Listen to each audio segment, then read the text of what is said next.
Welcome to episode 3 of the Grumpy Gaming Weekend podcast. We are guestless today, unfortunately. Our guest is ill. She's not well, so we'll have to have her on next week. But you're going to have to put up with our ugly mugs instead. But I am the Grumpy Brit. I am your host, and today I am joined by my co-hosts. We have Blindside and That's Autarkic, me. also known as Taylor and Yes. Elliot. But how are we doing, guys? My name. I know I just got you in the wrong order. We both have gender-neutral names. I'm Taylor. Yeah, I'm Elliot. I got you in the wrong order. I'm sorry. What a great That's start fine. to the podcast.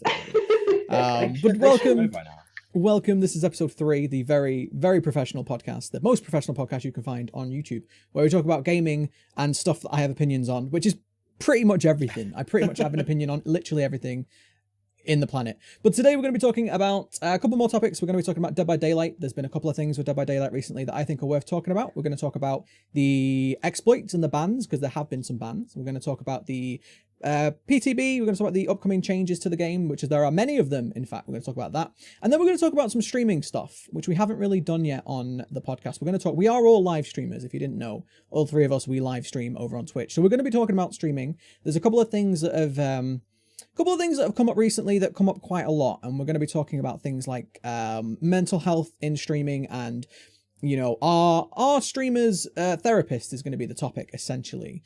But before we get into that, we always like to talk about what we've been doing this week and where you can find us, etc. So Elliot, what have you been up to this week? What games have you been playing, dude? That's me. I'm still playing Bloodborne. Still, I'm 8 bosses down now. The last boss was very frustrating, but which one was that? Did I see that one? The Reborn one. It was like a big mess of corpses with extra corpses at the end and a corpse on top. And basically, if you go anywhere near the middle, it has like a billion legs that just kick the shit out of you. So it's like, great. Like, I think I checked out with like the 30 spiders boss. Yeah, I watched the spiders. Yeah, When the was 30 that? spiders boss. That was 2 bosses ago. Okay, so I the just must vacuum missed your end of your stream then. Yeah. Yeah, so I fought some spiders, and then there were more spiders, which was great. And then I realized that I was super underleveled for where I was, so I ran off, did a bit of farming, got some blood vials together, and I've been doing that. I also started playing World of Tanks this week because it's free. I saw a video of someone playing World of Tanks, and I was like, I want to sit in a tank and blow people up. And now I have. I did it. I really like playing the artillery tanks. Have either of you played it at all? Have you got any idea? So you sit in a tank, and it's basically Call of Duty, but you're all a tank. But yeah, I've been playing as artillery tanks. So you sit at the back and you just fire over everything, and you just try and nail people from a distance. It's fun. I mean, for a free game, there's a lot of like the tech trees in it are huge. There's a lot of time you could sink into just getting everything. But yeah, I was playing it with a few friends, so we're having fun doing that. So that's been my week.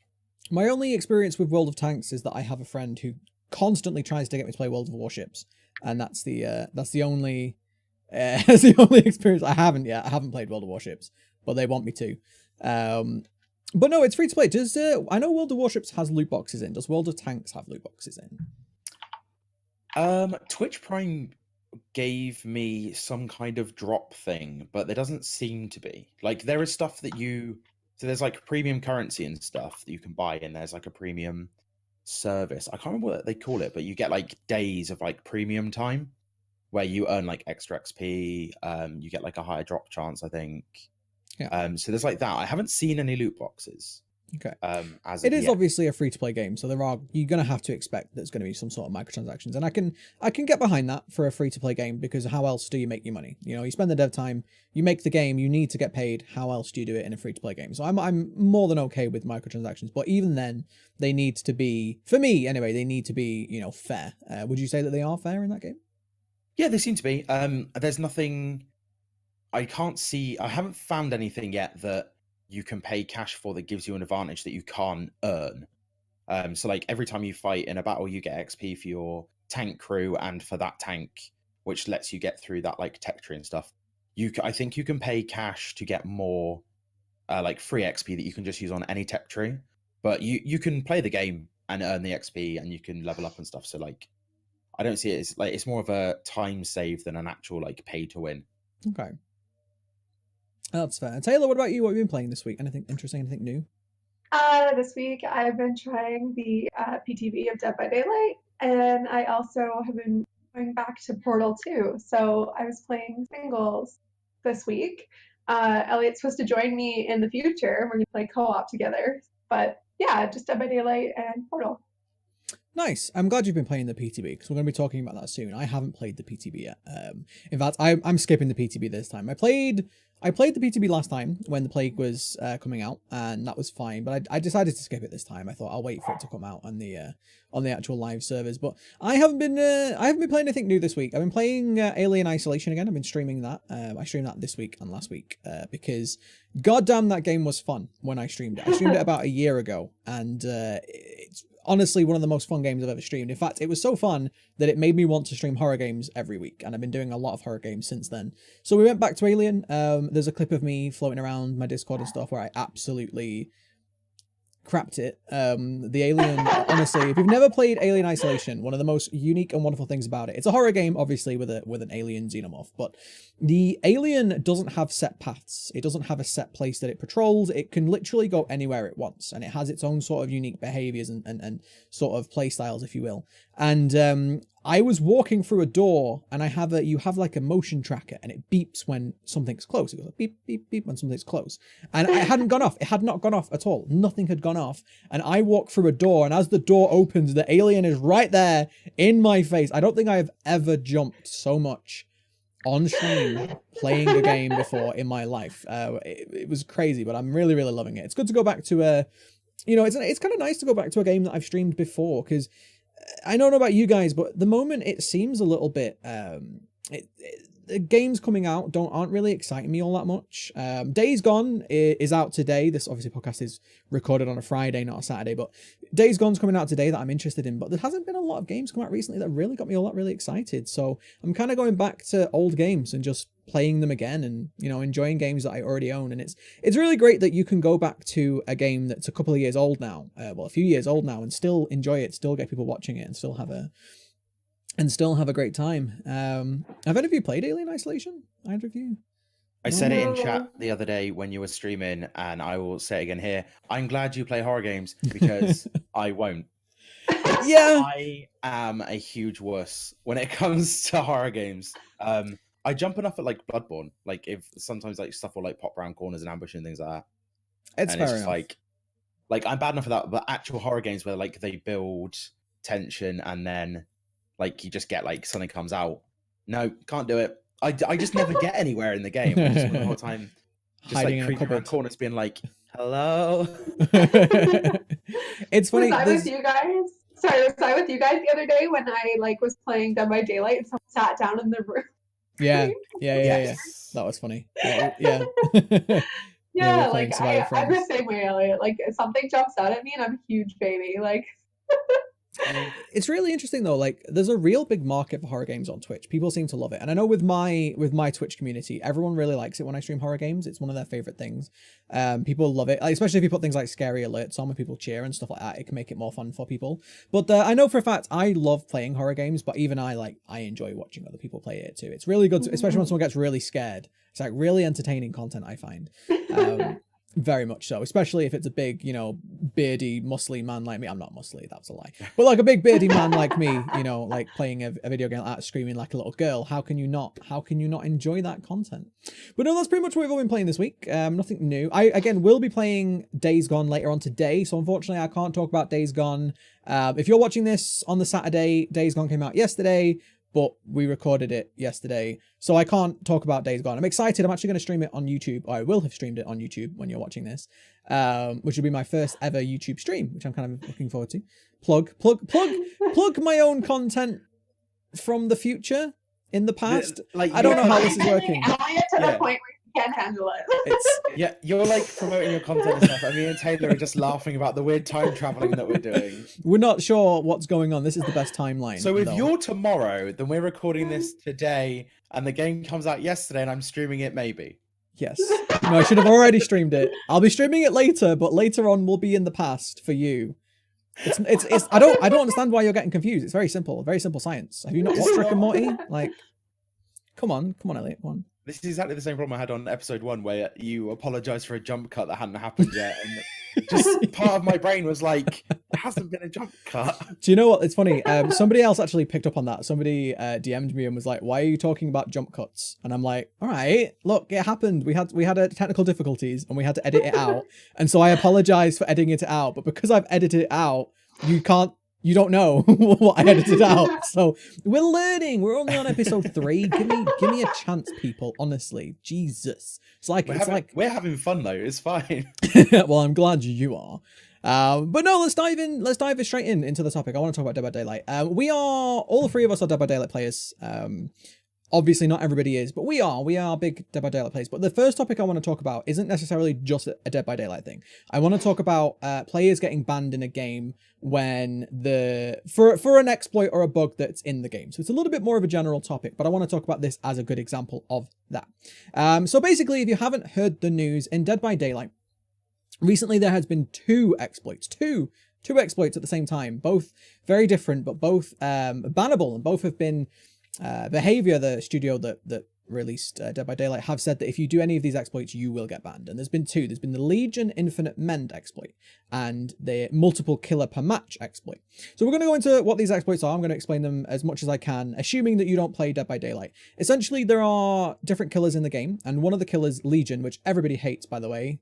Legion is the worst. Which you infected me with Legion the other day. Grumps gifted me Legion. Yeah, I did. I needed some footage. Means I needed now some I'm footage. Apparently, I'm a Legion player now. Yeah, but you're a Legion I main. actually haven't played him yet. I haven't played Killer since, so... Are you? Yeah, it depends if you're a Legion main. Like, everyone can play Legion now again for a daily or something, but just don't be a Legion main, because I will friend block you. But no, so Legion is one of the killers, and the Legion's mechanic, if Legion hits you while they're using their ability, you have to mend yourself, and it takes time, and you have to be stood still essentially while you're mending.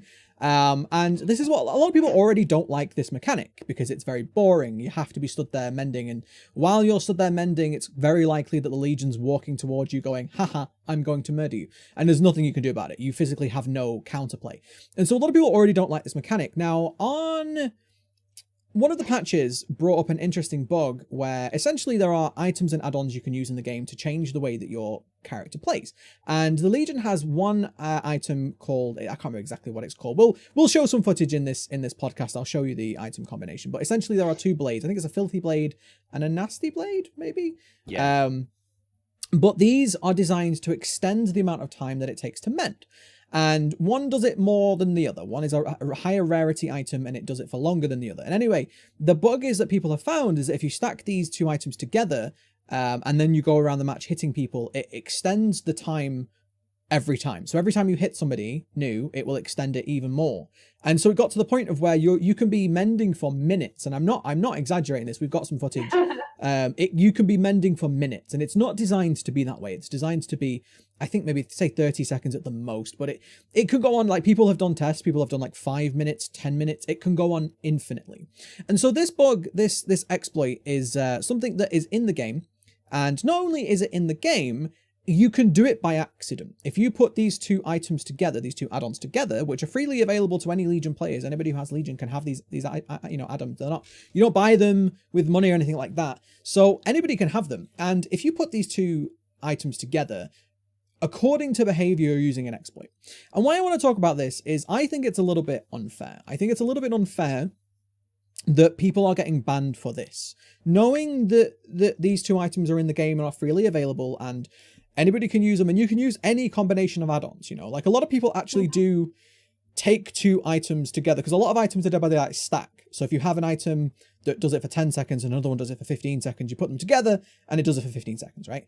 I think I said 15, but whatever. 25. You get whatever. Like, you get 10 seconds and 5 seconds, it adds to 15 seconds. I can do maths.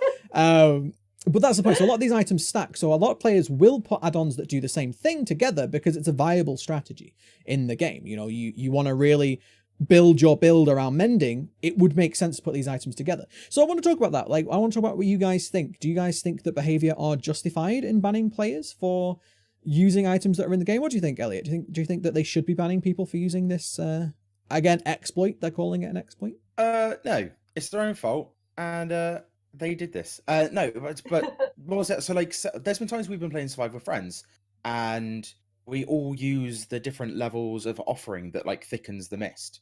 Like, there are stackable items, and until they came out and said don't do this one thing, there were people that obviously like realized that like, oh, the mend time can get quite high, but until the point that they said don't do this thing, there was no one being like, oh, this is obviously not like right. Because there's plenty of items that do stack. Like I've been playing a lot of Nurse's Blink stack, and the luck stacks, and the chest stacks, and the mist stacks. Exactly. There's so much that does, and like even so, where it's like the dual add-on for the killer. Like if you're playing like the cannibal or the hillbilly, you can get two things that both reduce the time it takes for your chainsaw to rev. And like at that point, no one was like, "Oh, the chainsaw revs too quickly," and you can like get into like chainsawing too fast. Like this is an exploit. So realistically, this is no different to every other one of the things, but it just became so OP that people went, okay, this one's an exploit, and the other things were a function. Well, the difference between other stacking add-ons and this one is that with the two stacking add-ons, but with the two stacking add-ons, it's not a fixed amount of time. So it's not like I said earlier, if one was 10 seconds and one was 5 seconds, it should amount to 15 extra seconds of mending, right? But every time as Legion you hit somebody, it increases even more. And there's no cap on it. We tested it. Elliot and I tested it. It got to 5 minutes of mending time. It gets done. Yeah, it doesn't take very long to get done. No, it doesn't. Every time you hit somebody, which is Legion, you should be hitting people all over the place. That's what Legion does. Right. Legion is very trigger happy on the hits. And so it's not that the two items together necessarily, like it's just that they're fine. They are actually broken. Something about those two combination of items together has broken the code so that the mending can become infinite. So it's not exactly the same as, like you said earlier, with the hillbilly making the chainsaw quicker, because in that case there's only so fast it can go, whereas this it can go infinite. But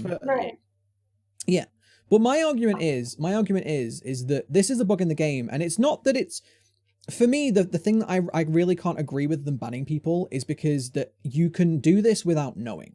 Now, for full disclosure, they have posted in the they do an update in the like news section of Dead by Daylight. They have posted in there the 2 exploits, and they have said if you do these exploits, you will get banned. By the way, if you are listening to this podcast and you think, oh, this sounds like a great idea, I'm going to go try it, don't try it. This is your disclaimer.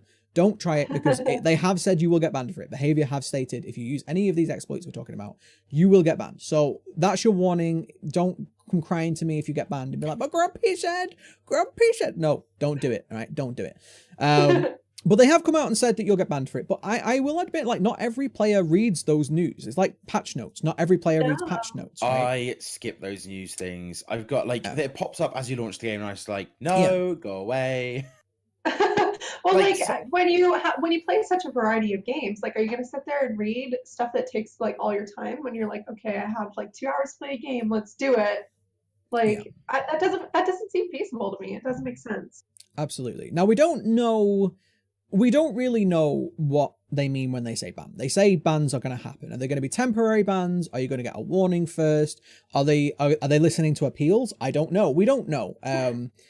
So maybe we're being a little bit unfair with behavior. Obviously, they want to not encourage people to do this behavior, because this behavior is ruining people's enjoyment. It is ruining people's games. And in the terms of service of Dead by Daylight, it does say that anything that is exploitable that will ruin the enjoyment of everybody in the game is against the rules. So technically, yes, it is against the rules. But my main concern is that it's not something difficult to do. It's 2 add-ons that you would naturally put together. They go together naturally, and this is causing the exploit, and everything else to get the exploit going is just general gameplay, stuff that you would be doing as Legion anyway. So there's nothing in there to me that's like, I'm going to exploit the game. It could actually happen by accident, and I feel like personally it's really unfair to ban players for something that's your fault. You broke the game somehow. The issue lies with you as the developers, right? And if you ban somebody for doing that, especially if they didn't know.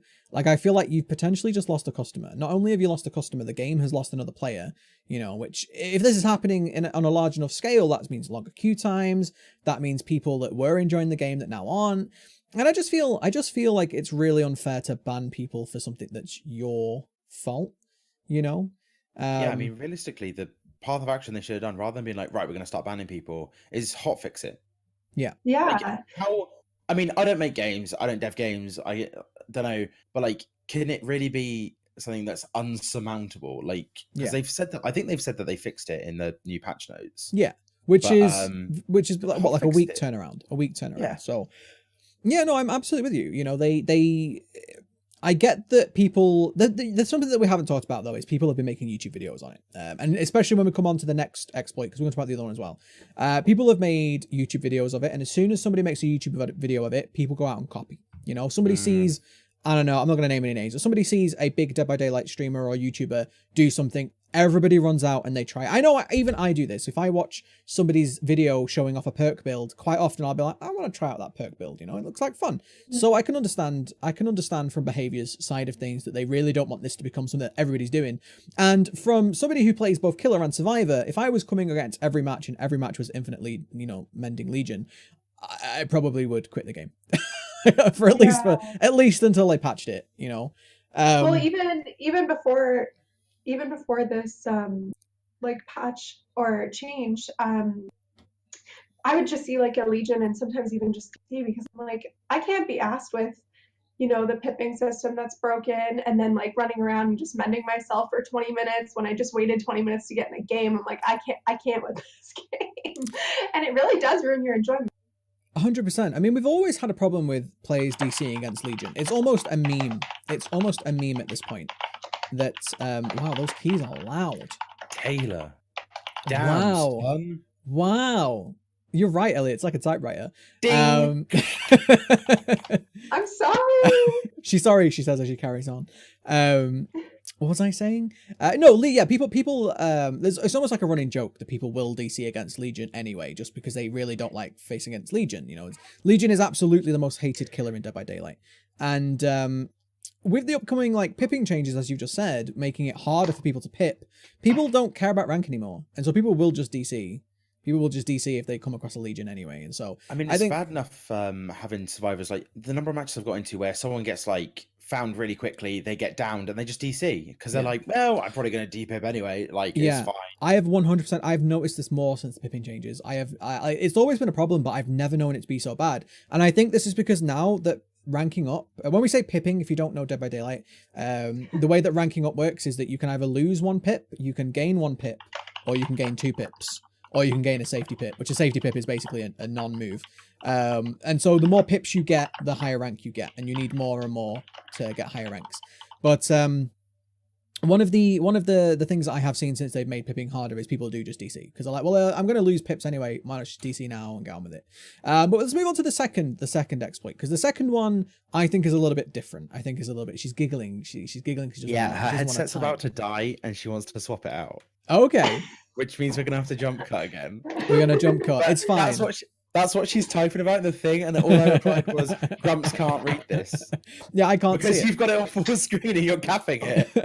Yeah, she typed, "My battery is low," all caps. Shit, my headset is shit. Help! And that literally, there was a minute ago where I'm literally just laughing because I'm reading these messages, just like, oh my fucking god. Good job, guys. Every time we jump cut, it's always Taylor, and it's always her breaking something. Okay, I'm Just so sorry. We're in, just gonna pretend like I've had this headset on the whole time. We'll see if anybody notices the difference in headset. I mean, last time I got told off for talking about the technical difficulties in the jump cut that we did. I don't think you should do that. You should just leave it all in. Just leave it all in. I should just leave the whole thing in, shouldn't I? Episode 3 is the last episode of the podcast because we're that crap. We decided to give up. So this is like literally my streams. I'm like, I'm shit. Be right back. I mean, that's every stream though. Every streamer's like that. Like, you can't. I tell you, the day that you have a perfect stream with no technical difficulties is the day you should probably quit streaming, because you're never gonna beat that day. Yeah, you're just done. I've peaked.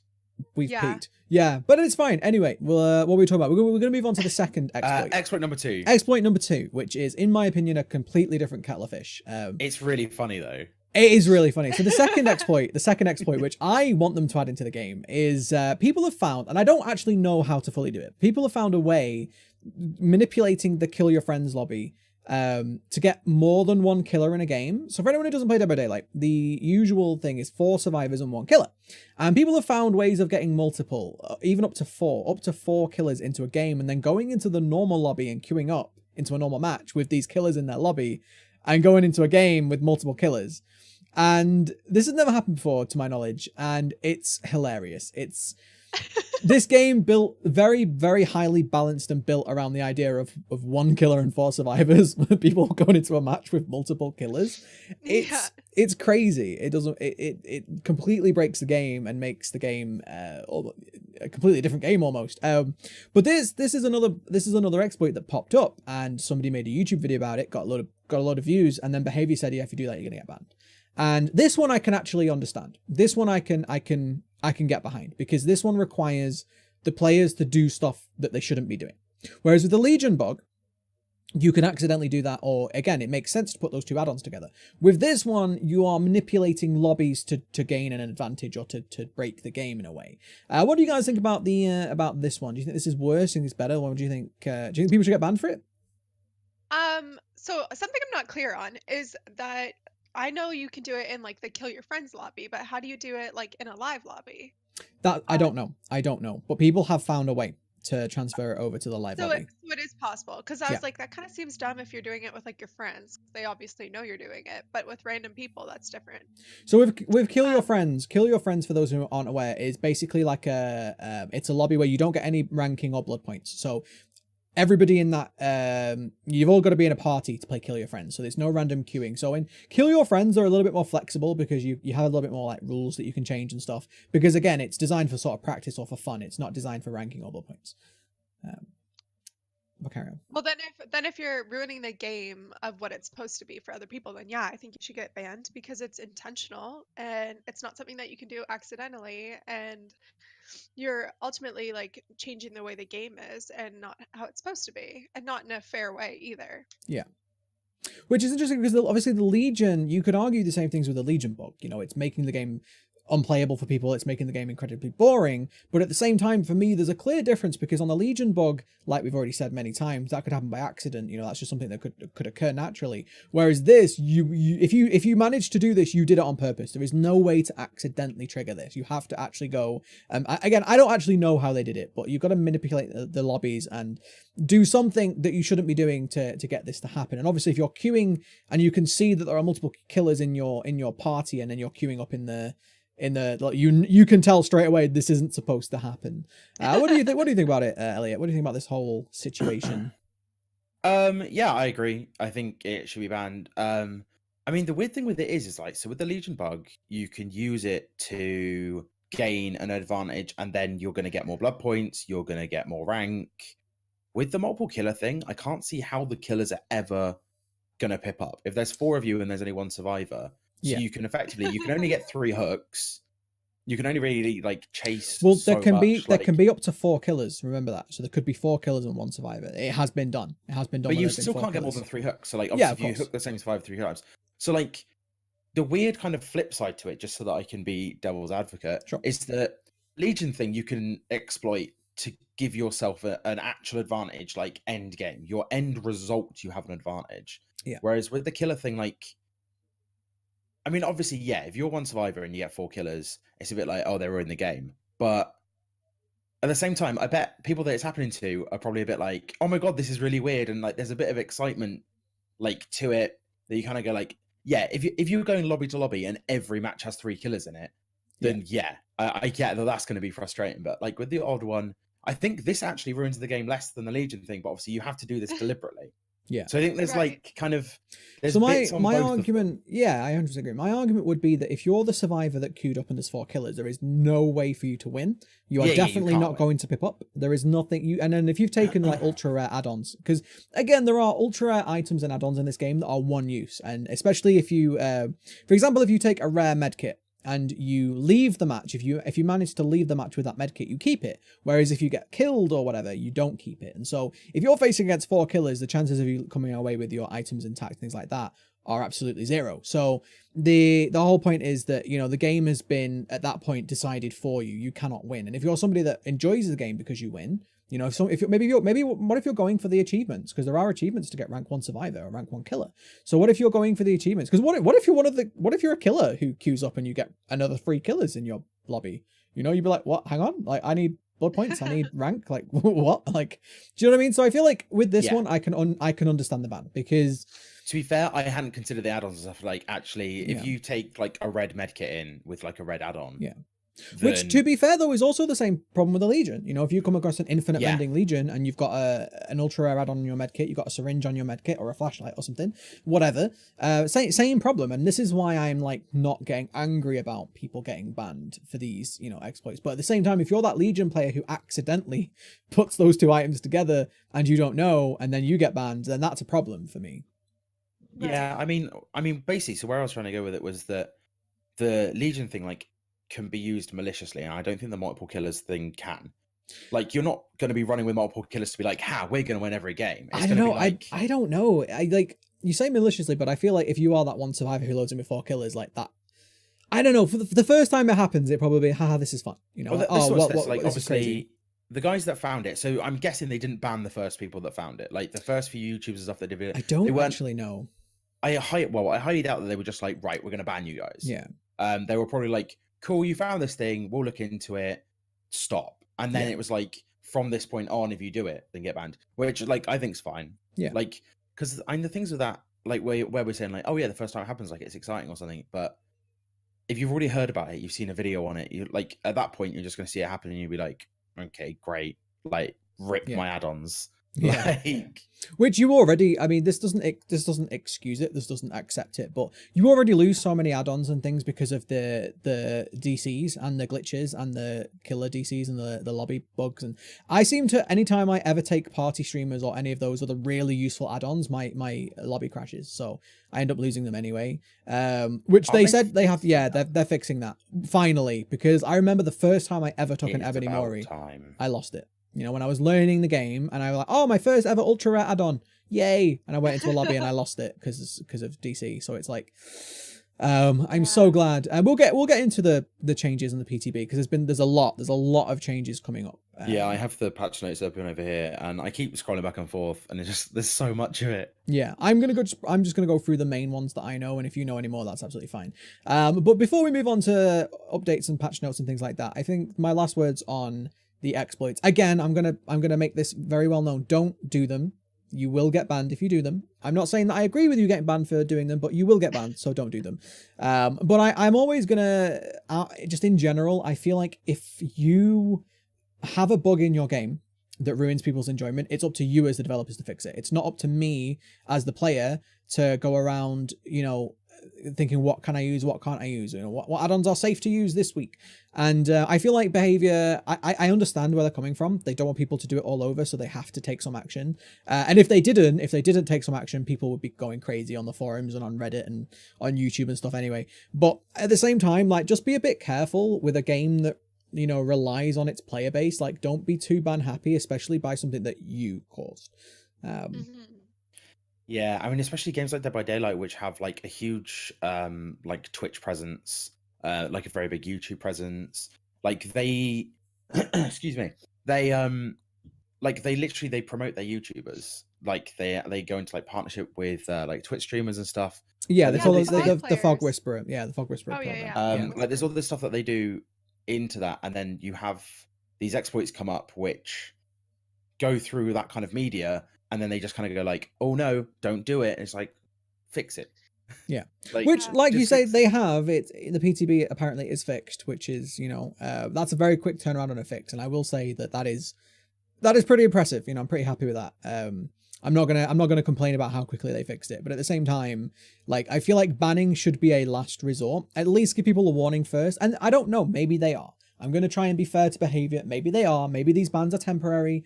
You know, maybe it would have been better just to sort of disable one of the add-ons for the time being, you know, knowing that they are exploitable, just disable one of them. Maybe that would have been a better idea. But hey ho, I'm not a developer. One thing I do want to say about this whole thing is that it brought up a really interesting topic that we actually talked about while we were surviving with friends the other night. And I think I would really like to see a multiple killer sort of mode added in. Like, just in general, I would love to see some new modes added to Dead by Daylight. Maybe. Can you imagine trying to balance it? Yeah, but here's the thing: I you think don't I have said this to. the You other don't night, I have was to. like, oh my You don't God. have to balance it too much. All you need to do is make it like Kill Your Friends. Put it in a mode where it's like you don't gain blood points and you don't gain rank. Make it Yeah. completely, you know, you can't gain anything from it. It's just completely for fun. And why not have multiple killers? Why not have even more than 4 survivors? Why not? Because at the end of the day, if it's not fair and balanced, it's an extra fun mode, right? It's like you don't have to play it. It's not gaining you anything. It's for fun. And so I don't know. I feel like games like Overwatch do it, you know, games like Overwatch. In fact, Overwatch had a huge resurgence of players when they added in Lucio Ball. So I feel like there's definitely, like, I'm surprised they haven't. Because for those who don't maybe play Dead by Daylight, it only has one mode.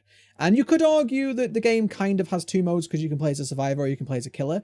But there is just one mode. There is the match and different maps. That is it. There is no different way of playing Dead by Daylight. You have 5 generators. Well, you have more than 5. But you've got to complete 5 generators. You've got to open the exit gates and you've got to leave. And the killer has to kill people. There is no other way of playing. There's no, you know, different modes or whatever. Well, the perks and the offerings and all of that are different ways that the game switches its like variability. True, but there's no different modes. So there's ways that you can change your character build, but there is no different modes. There is just one mode. There is play. There is not even a ranked versus unranked mode, you know, which a lot of games have that. Well, when you look at games like Friday the 13th that are like kind of similar, like you're trying to escape, but at least they have a few options for how you can escape. You can escape by the boat, like the car, and then call the police. Like there's a few options. So like there's many objectives that you could be trying to achieve. Where at Dead by Daylight, it's generator's door. That's it. Yeah, exactly. Yeah. And while I'm not going to say like by any means like the game is not bad or boring, I'm still enjoying the game and I'm 400 hours in. So that is, you know, in 2019 is a huge achievement because for a game to captivate me for that long is very rare these days. But I still think that I don't know, maybe they are, but I feel like they should look into adding some extra modes in. The only downside I could think of adding new modes in would that you're going to have slightly longer maybe queue times in, you know, the ranked mode or the normal mode because of other people playing other stuff. But at the end of the day, I feel like this could actually bring new players in or maybe all players back. Having extra modes that are just wacky and fun. Just think of the streaming potential of I mean, a... I feel like where you're saying about this, like I quite like the idea. Like there's a lot of multiplayer games where you can just like put different rules in. So like with Rocket League, you have mutators, so you can change gravity, you can change the speed of the cars, all this kind of stuff. Like maybe just do something like that. So like with Survive with Friends, you can have like your standard game mode, and then you can have things like allow multiple killers or survivors are invisible or the killer's invisible. Like have stuff to it that just makes it like a bit wacky, a bit more of like a. Because I mean, I'd love to stream that. Like get a few of us together, just playing like really weird, or like you play with your viewers. Exactly. And This just is what have I'm talking mutator about. modes in, and just kind of like even if you could like randomize it, so you have to learn the rules as you play, something like that. Yeah. Like something like that I think would be like a really good twist, but like keep it to Survive with Friends. Yeah. So that it's not affecting your queue times. It's not affecting. Obviously, because they only have ranked mode, like it's not affecting pipping. Well, you could do it with. You didn't necessarily have to do it with Survivor Friend. You could do it with queues. Again, Overwatch is the perfect example for this. If you've never played Overwatch has its base 2 modes, which it came out with. Well, I don't think it came out with ranked, but it has quick play, which is just standard Overwatch queue of randoms or whatever, and then you have ranked. But then Overwatch also has extra modes on top of that. Overwatch has events that come on that are like time limited things, which all the arcade mode stuff. Yeah, but then it has this arcade mode. In fact, Overwatch, talking of Overwatch, while we're on the subject, is adding in a whole new thing, workshop mode, where they're allowing players to. Have you seen that? Yeah, where they allow players to actually. I don't think you're actually edit the code, but they're basically giving you a way to mess with the scripts in the game. They're going to add an extra layer of user interface on top of it, and they're actually allowing players to mess with their script. So if Overwatch can do that, why can't Dead by Daylight add in some, like you say, wacky, crazy modes? I'd rather not them be time limited, because I feel like if you didn't play that month, you lose it, whatever. But like, why not? I feel like Blizz probably has a slightly bigger dev team than Behavior, but yeah, but at the same time, like, at the same time, like, you're already working with assets that you've got, and it's for fun. So if it's not, if it takes a little while to develop, and if it's not fully working and balanced, like, again, does it matter? It's a fun mode. It's Well, like people with the fun mode, like, even if it breaks it and like it means it doesn't work, you just kind of go like, okay, we can't use like that set of them. Like, no one's gonna get hurt by it. That's what I'm saying. Like, no one's gonna complain if you add an extra mode in. I feel like everybody would be really upset if they started adding extra things if they didn't fix the stuff that they already have, because that's like the biggest complaint with Dead by Daylight. Yeah. Is like the loading in with 3 players. There's so many errors that they have that are just like really basic fundamental things, to the point where it's like, why are you putting out new characters when like you can, like, there's so many things that are wrong.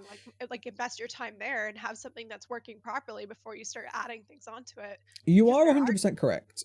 People absolutely do complain, and they already do complain about what you just said, you know, like, why are you adding in new features when you haven't fixed the original ones? My counter to that one would be, though, that you have like different people that have different strengths. Like, you have people that, for example, you know, come up with the new skins and the character models, and they're working on stuff like that, and you have people that are fixing bugs, and that's their job. Like, people, even though there's probably, again, I'm not a developer, I've never been a developer, I'm not an expert, there's probably a lot of crossover between, you know, roles. I'm sure like a developer doesn't just do skins, I'm sure they do other things as well. But like, well, it's like, just stop hiring those people and stop giving them work at this point, when you need to obviously be investing in something else that's like a lot worse and a lot like more upsetting to players. Like, they had Legion, and they're sending out like 2 new like things. Like, they let out Ash, and they let out like Plague and Jane and all these other things, and it's like, why are you investing on stuff that's new when like what you have before is like ruining everybody's time? Like, it's not, and it's a big time commitment. Like, you have to wait for the lobby, then you like have a half an hour game, and if you like line up with the Legion, then you're like, okay, well, now I just lost 40 minutes of something that's kind of upsetting. Maybe I'll just go play something else because I don't want to keep losing my time, you know? Like, I don't know. Like, for me, that's really annoying. Yeah, and no, that's absolutely valid. I would say though, like, I feel like we were talking about earlier about how, you know, this Legion Infinite Mend bug came up, and they seem to have fixed it very quickly. Like, very quickly. Like, I feel like I can't complain about their work ethic. And I think things like, I think what you were trying to get at is that Legion needed a rework, right? Like, Legion isn't fun to play against. People don't like Legion, and they have been talking about a Legion rework for a little while. But again, they only announced a Legion rework about a month ago, I think, and it's already on the PTB. You know, like, I feel like Behavior like get a lot of stick, considering that they are really trying, and so things like hitboxes. Legion's like just one example, but like for me, I find it the most frustrating is like the amount of people that just fail out of the game. Like, you show up and there's 3 of you, and you're immediately at a deficit where you're going, okay, like this, but again, this whole game is kind of annoying. They have fixed this. DC. They fixed this on the PTB. So the way that it works now is, if somebody doesn't load in, you go back to the lobby and it reloads it. So if you DC on the loading screen, currently if you DC on the loading screen, the loading screen just stops until that person who DC closes the game, and then when they close the game, everyone else who's still around loads in. And if you load in with 1 less survivor, you get 1 less generator to do, which is really not good enough, because 1 less survivor is a quarter of your team gone. But again, they have fixed that. They have fixed it. They've put a system in place on the PTB that has fixed that. And I feel like this is what I'm saying. There are a lot of issues that Dead by Daylight has, but I feel like they are doing the best that they can. And there's a running meme with Dead by Daylight where they did an interview, and one of the devs on Behavior said, we've done a pretty good job so far. And now every time there's a bug or a glitch or something happens it shouldn't happen, somebody gets that clip and puts it together. Yeah. But like, you know me, I am not afraid to give devs crap when they need crap. I'm constantly giving, not necessarily developers, but I'm constantly critiquing games, and if a game I think isn't doing good enough, I will tell people. But I feel like with Dead by Daylight, I really do think they are doing the best that they can with what they've got. And, you know, they're not the biggest studio. They aren't a big, massive AAA studio. Their game is cheaper. Their game is, you know, around £15, which is kind of cheap for a game. And I think that absolutely we should be telling them that this needs to be fixed. Things like hitboxes need to be fixed, you know, servers. The fact that it took this long to get dedicated servers, I agree, is absolute pants. But I do think they are doing the best that they can, and I'm quite impressed with their turnaround on things. Like, I don't know how hard they are working. Like, I don't know if Behavior crunches their developers like every other studio seems to do these days, but they seem to be very quickly getting through things. And yeah, of course, every patch they break something new, and they take one step backwards. And but I think I really, I don't know, I can't complain too much about And you know what what? they're doing.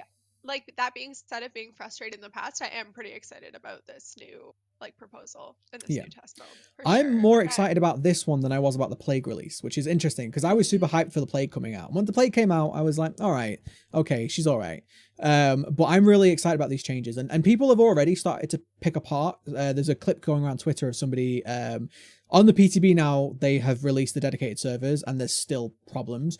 But my issue, my argument is you're always gonna have problems. Even big, massive games like Call of Duty, you still get like glitches and lag that happens, right? Like even with dedicated, it's not going to fix all of the problems. Dedicated servers will fix a lot of them, but they're not going to fix all of them. So it's kind of like, I don't know, we need more testing of these dedicated servers to see how much they fix, and that's going to take time, and the amount of time that the PTB's up isn't going to be long enough. We need to see how it comes at release, which is again another reason why I'm not playing on the PTB, because it's not going to be up for long, and then it'll be back to normality.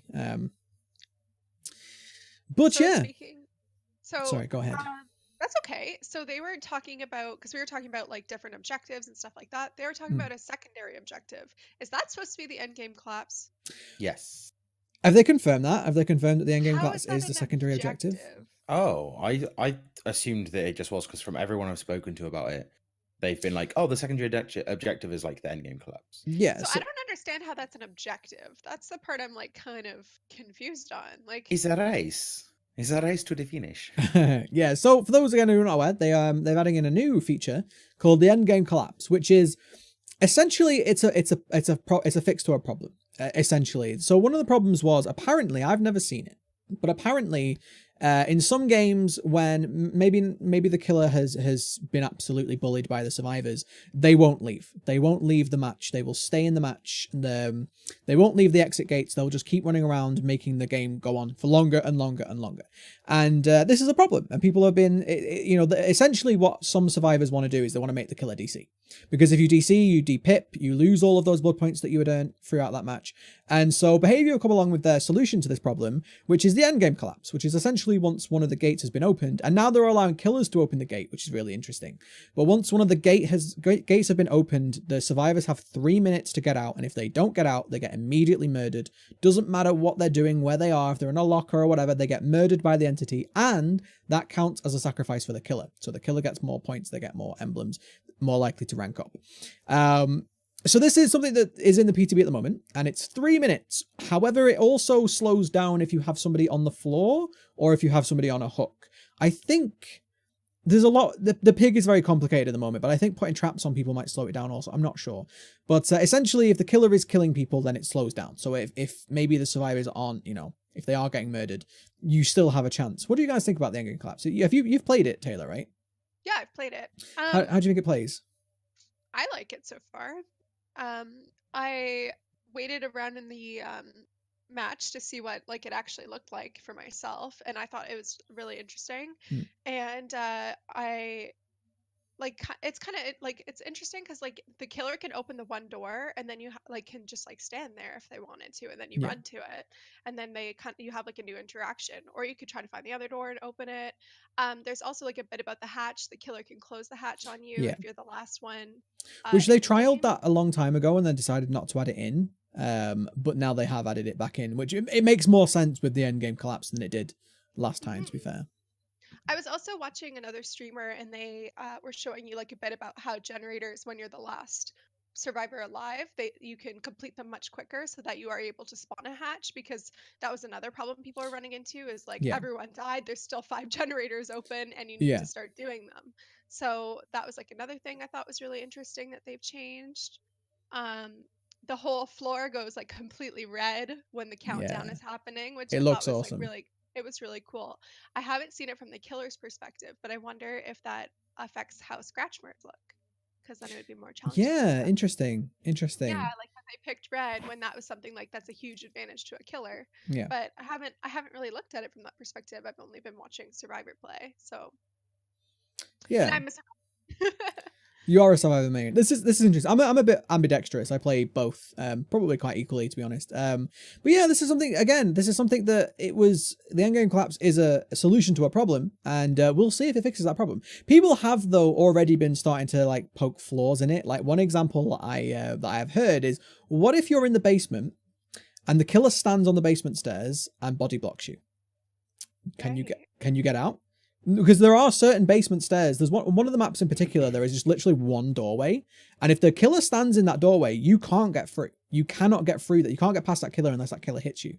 And so if that killer is spiteful, they could just stand there for the 3 minutes and there's nothing you can do about it. So I don't know if the devs have thought about this in ahead of time and they've maybe made some changes that, but yeah, it's going to be very interesting. And on top of that, we were talking about this the other day. What about the end game perks? Because there are perks for both killers and survivors that revolve around the end game. When we say the end game, we mean once the generators have all been completed. Most people accept that as the end game. And so now the end game is limited to potentially 3 minutes. Like some of these perks are going to be less or more useful. So it's going to be interesting to see if they balance them. Yeah, well, like there's a perk that I was running for a bit, no one left behind, because when we play Survive with Friends, you're obviously going to go back for your Yeah. friend. And I'm like, okay, might as well benefit off that. And it gives you like 100% more blood points, I think, for Yeah. unhooking and actions like after the door has been opened. And now you only have 3 minutes to actually like get any value from that perk. So like, why would you use something like that? Like, I know it's not a very popular perk overall, Yeah. but like even now, like as being less popular, like nobody's gonna bother with some of these. And Yeah. I know there's also been like a ton of complaints about the pig and how the traps are affected by the endgame collapse. Yeah, because a lot the of pig, people one of the play. most popular pig builds is endgame pig, which for Yeah, those of you who don't but know, the pig essentially has these reverse bear traps that you've seen in the movies, and sort you of like the can't Saw leave. movies. Yeah, the Saw movies, sorry, not the pig movies, something different. If you put a trap on somebody's head, as it stands now, you can't leave with that trap on. You have to remove it. If you try and leave, it just pops, it blows, kills you. So you have to remove that. So a lot of players who play the pig play an end game build because they have that extra time if they manage to get traps on people. So yeah, but they already have reworked the pig's traps, so they already have thought of that. Like I was watching I'm gonna call him out. I was watching Monto's video on YouTube about it, and he was talking that they've done something that I think if all the gates are open and you put a trap on somebody's head, it doesn't work or something like that. Yeah. I'm not entirely sure, but they have reworked the pig traps. But there's a lot of perks I think probably should deserve a rework now, and they have reworked perks before. You know, there have been plenty of perks that have been completely changed because of the changing meta or the changing, the new killers that they've added and stuff like that. So I think they can be fixed, and this is definitely going to change the meta again. We've just had a meta change, with the plague, when they added the plague in, the new perks that they changed some perks then. And so we've already had a meta change, and we're going to have another one as soon as this is released. It's going to completely change the meta. Are you looking forward to it, Elliot? Are you looking forward to the? Do you think it's going to be a good system? I haven't played the PTB. I haven't seen anyone that has played it. I'm kind of looking forward to it. Like I'm kind of interested just to go into it blind and see what happens. Yeah. I mean, where you guys were saying about like how they're going to balance it and stuff, like I think one of the things that Behavior seems to do really well is they introduce things and then they balance. Yeah. Rather than, because if you try and balance as you introduce stuff, like no amount of in-house testing is ever going to get something balanced. Yeah. Especially in competitive games where the balance is generally like quite like fragile. Yeah. So like you get like meta shifts and stuff like that, which doesn't really bother people because it's just like reworking how it is that you play. But balancing competitive games is always, because I've played a lot of like MOBA, so I've played a lot of Dota, I've played a lot of League of Legends, and like in games like that, the competitive like forms of the game, there's always people complaining about balance because, especially like games like Dota where they have 200 plus characters, there's never going to be like a perfect balance. Yeah, we'll say with Dead by Daylight, with it being asymmetrical, it's even harder to balance because with games like MOBAs, you've got two equal teams and you can pick the same characters and stuff. Whereas in an asymmetrical game like Dead by Daylight, you've got killers that need balancing, survivors that need balancing. If the killers are too strong, the survivors are screwed, and if the survivors are too strong, the killers are screwed. So there's never going to be perfect balance. But you're absolutely right. And there's always someone complaining because the objective is to win. And if you don't win, then you're not happy with the game you just played. But everyone can't win. Like you have to have a loser.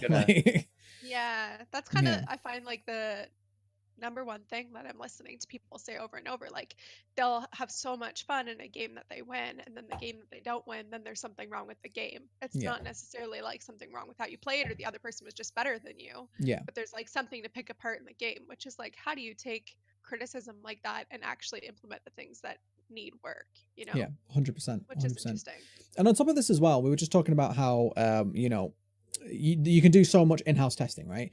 You don't know how the player base is going to adapt to your changes, because I'm sure in the past when they've changed perks and stuff, they've made maybe a like a really popular meta perk, they've made it less viable. I'm sure like players have come around with new builds, and it always brings new builds and new ways of playing, and people adapt to what you give them. And so, like you say, if you're testing that with a house of say 20 people testing it, like that's fine. But then when you're testing it with thousands of people are going to find ways around what you've done, and then that'll get uploaded to YouTube and Twitch, and people will see it, and then all of a sudden you've got new ways. And again, I agree with Elliot. Like, I feel like Behavior are really good at adapting to what the players do. Like if the players start abusing a perk, Decisive Strike, it gets nerfed. Like there are I say that and then they add Metal of Man in, but whatever. Yeah. But yeah, no, I think they are really good at sort of reacting to the game. And again, like I think they work a lot quicker than a lot of studios. Games like Anthem, to bring up Anthem again, people are saying that game came out unfinished and has this giant roadmap of content they're adding in, and yet they've delayed everything. So, and that's a huge studio. BioWare are much bigger than Behavior. So, yeah, I'm really pleased with the changes, and every time they change the game up, it gives me a reason to come back and play it. So, I'm really happy with it. I'm really looking forward to the endgame collapse. And at the end of the day, if it ruins it, we'll just quit and play something else. Back We'll just to quit. Portal. No pressure. No pressure. We'll just quit. Yeah, no pressure, we'll just quit. But no, if that's everything you want to talk about Dead by Daylight, we talked about most of the changes, most of the important ones. Oh, tell you what we haven't talked about. We haven't talked about the Huntress. We haven't talked about the Huntress changes. This is new news as well, because I only heard about this yesterday. Yeah, so there's been some changes to the Huntress, and we don't know if they're intentional or bugs. Essentially, the way that the Huntress works is she has these hatchets that she can throw. One of the Huntress's add-ons makes those Huntress hatchets. One of the add-ons that the Huntress has makes the hatchets insta-down. So usually it takes 2 hatchets or a hatchet and a hit or 2 hits to down somebody. Whereas if you took one of these ultra rare add-ons, it would make the hatchet insta. So in the PTB, somebody has figured out that if you hit somebody in the head with a hatchet, they go instant down now, which was something that hasn't happened before. And on top of that, somebody figured out that if you line survivors up in a line, the hatchet doesn't stop anymore. It usually used to stop at whatever it hit. So if it hit a wall, it stopped. If it hit a survivor, it stopped. Now it goes through. So if you had the survivors lined up, which admittedly is never going to happen, but if you had survivors lined up in a row, you could potentially down everybody with one hatchet. What do you guys think about these changes? Do you like the sound of headshot insta-downs? Do you think it's going to break the game? If they fix the hitboxes, then yeah, like, because I've seen hatchets hit like over here above someone's shoulder and they get hit. Like, yeah. I've had a hatchet hit the tree, make the tree hitting sound, and then still down me. Yeah, I mean, if they fix it and implement it properly, like, I have no problem with it, because the survivor heads, especially like you see some hunches that are like just QB in it, like they're literally just like bombing these hatchets across the map and stuff. Like, yeah. So either you get a headshot being really lucky, or you're gonna get a headshot if you're like so close that it's easy to hit them in the head. Yeah. So like, I don't really have a problem with it. I don't think it's going to be. Again, it goes back to that whole situation though, doesn't it? If you're that Huntress player and you headshot somebody from across the map, you're like, yeah, that was the best thing I've ever done. If you're that survivor who's on the other side of the map and you just see a Huntress, I can't say it, a Huntress hatchet just come out of nowhere and hit you in the head and down you, you're thinking, I hate this game. Like, who did this change? So it's really hard. And yeah, there's some people that it's like, it's going to happen to them once. I mean, I just like the idea that there's going to be so many more Huntress players, because there's just going to be all of them like on Twitch, just like Kobe, and then just chucking stuff. Like, I'm a big fan of this as an idea. Yeah. I think it's one of those things that where we're saying with Behavior, where they do the changes and then they balance. Like, if it's a change that's in the game, and like as it gets played more and more, like once you have the thousands of people playing it, if it turns out to be an issue, then they can take it out, or they can tweak it, or they can. There's things they can do with it. I would rather have them experiment with changes than have a game stagnate. Yeah. So I'm fine with it. keep changing it behavior. Just mix it up. It's Yeah. fine. I love it. One thing I will say about behavior as well, just to support them again, is that they aren't afraid to reverse their changes. Some studios, once they've made a change, they refuse to go back on it. They're like, no, we made a decision, we're sticking with it. Yeah. Behavior definitely are not afraid to do that. With the matchmaking system, basically the last patch, not this one, the one before that, they changed the matchmaking system, and when they released it, it didn't work. And so they said, right, we're going to roll it back, we're going to go back to what it was until we fixed it. And I really like that they can admit that, hey, we did a change and it didn't work, it wasn't better, so we can roll back until we fix it. And that's something that you don't see very often these days. And I think, again, you're absolutely right. You know, if they make a mistake, if these hatchets turn out to be too OP, if people are complaining too much, they can always just reverse it. They can always just change it out and put it back to how it was. I'm interested to see how it pans out, because I personally feel like an instant down might be a bit too OP. I think, especially considering that it's inbuilt with the Huntress, because the Huntress already has a real good advantage over a lot of killers, that she can down you at range. And I've said this a lot of times before. Like, personally, I feel like the Huntress makes the Clown irrelevant, because the Clown can basically do the same thing as the Huntress, but he can't down you. You know, so like there's no other killer that can down somebody from across the map. There's no other killer that can throw a hat. Well, the plague, not from across the map, but from a distance. And with the plague, you don't even need really like any aiming skill. Especially if you get them exposed. You can kind of.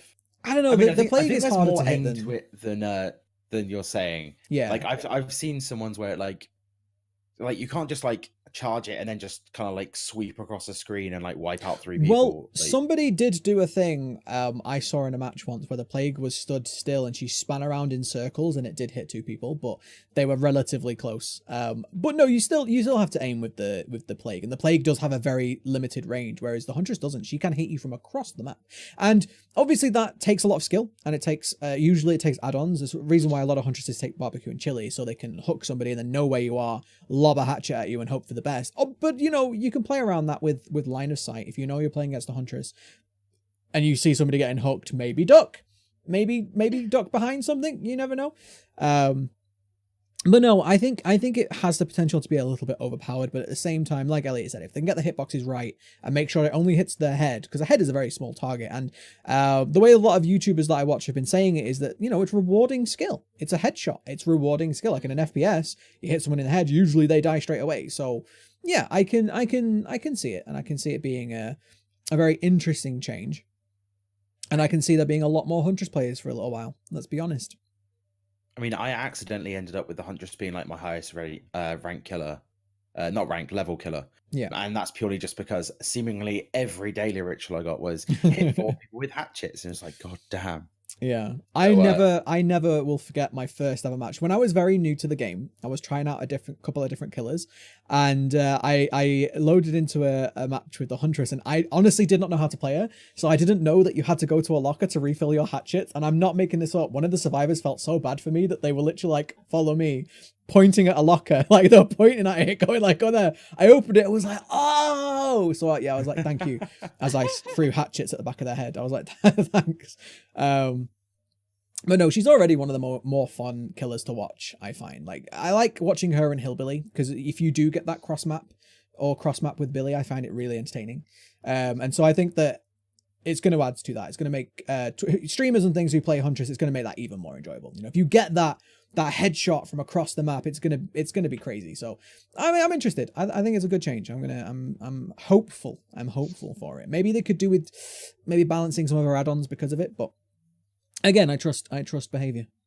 Yeah, I think from every other change that I've seen them do, well, not every change, but like from a lot of the changes I've seen them do, and again, like where you were saying earlier, their willingness to roll back and stuff, like I'm not worried by this. Yeah. Like no, I don't think it's going to break the game, and if it did break the game, I think they would fix it. So yeah, I'm good with it. Good. Are we all done with Dead by Daylight? Anyone else have anything to add before we move on to the next topic? Yeah.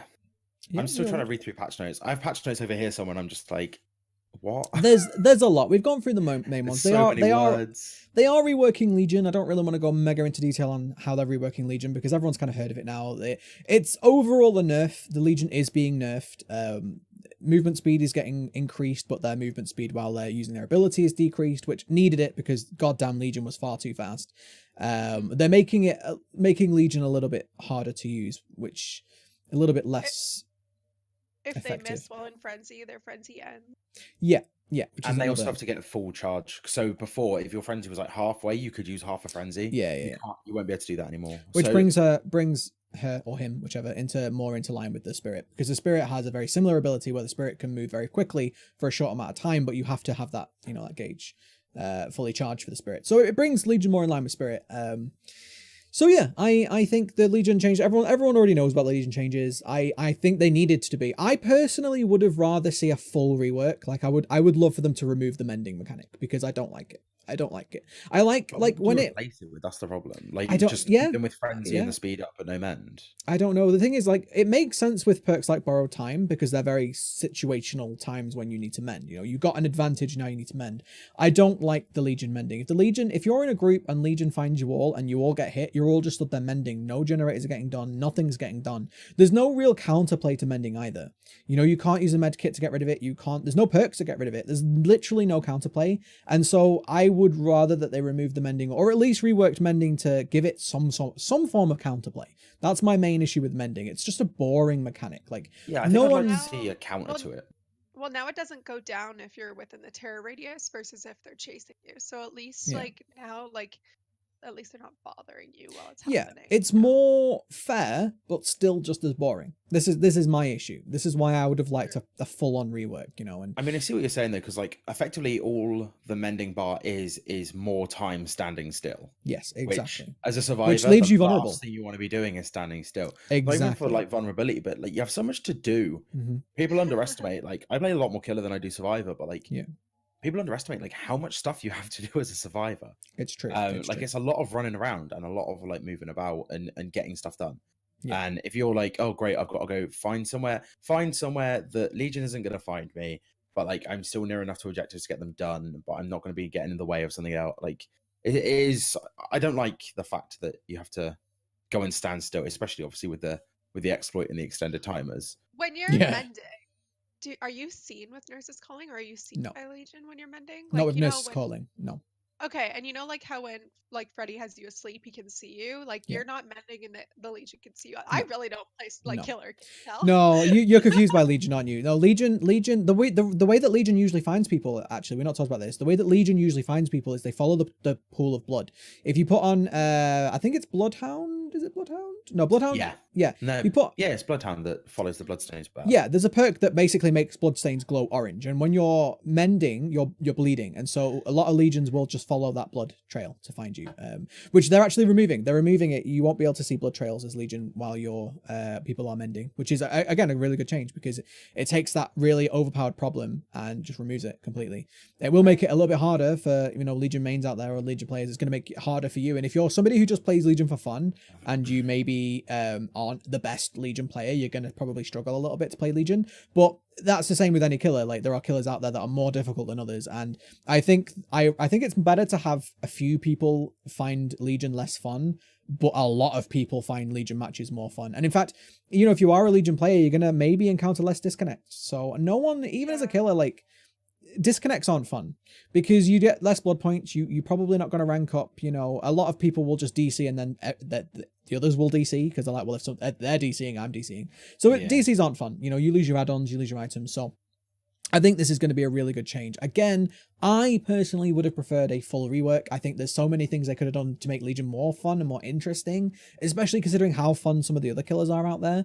But it's better than what we've got right now, so I'm not gonna complain about it. But I think that wraps up all of the Dead by Daylight stuff. We've done the blogs, we've done the bugs, we've done the exploits, we've done the we've done the important changes that are upcoming to the game. Again, if you want to delve into the patch notes, go ahead. But there's a lot of changes coming up. There's new cosmetics coming out as well, which I'm actually a fan of for the first time ever. I want there to be more cosmetics in Dead by Daylight. I actually buy some of them.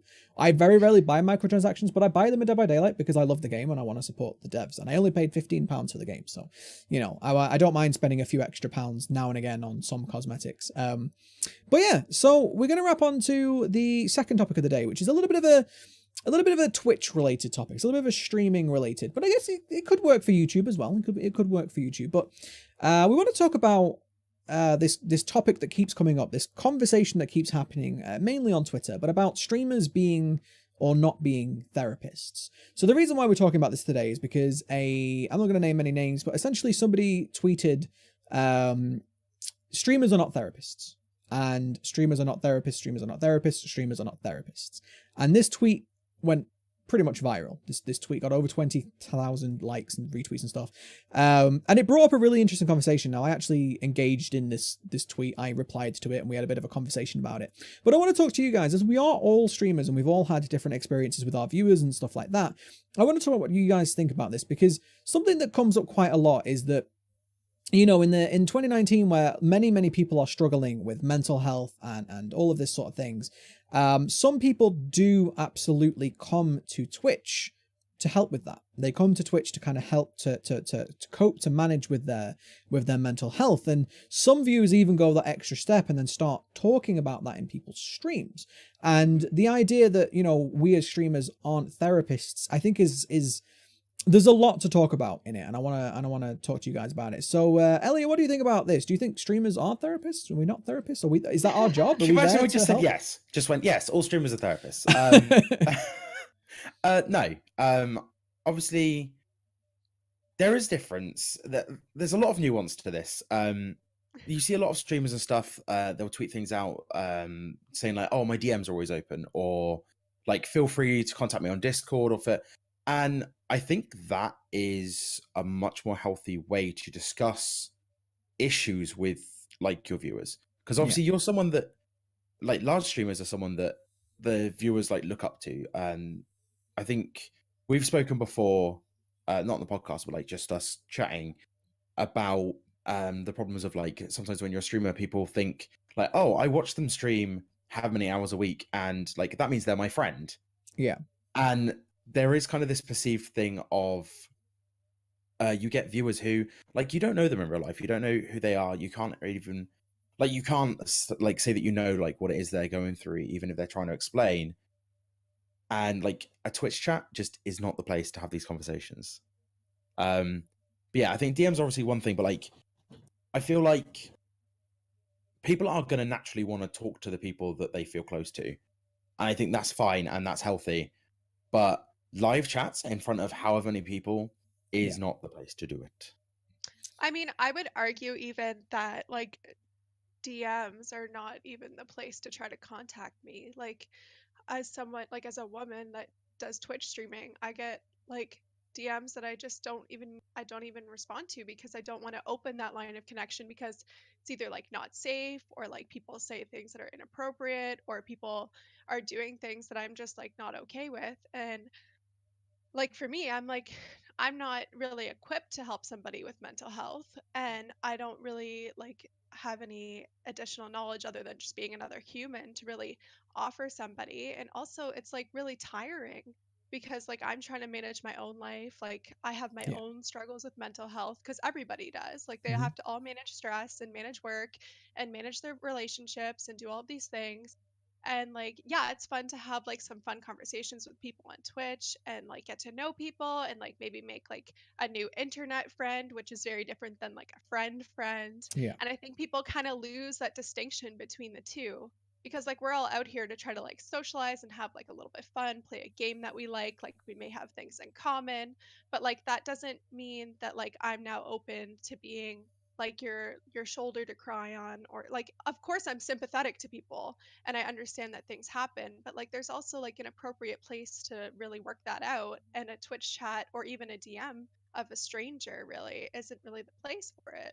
Yeah. So one thing that I think some people don't take into account as well is that you see us when we're live. You know, you see us when we make these YouTube videos and things like that. You see that, but you don't see us when we're not. And you don't see how many people can DM streamers. You know, the bigger you get as a streamer, the bigger you get as a content creator. Like some people like just can't read their DMs anymore because they get so many.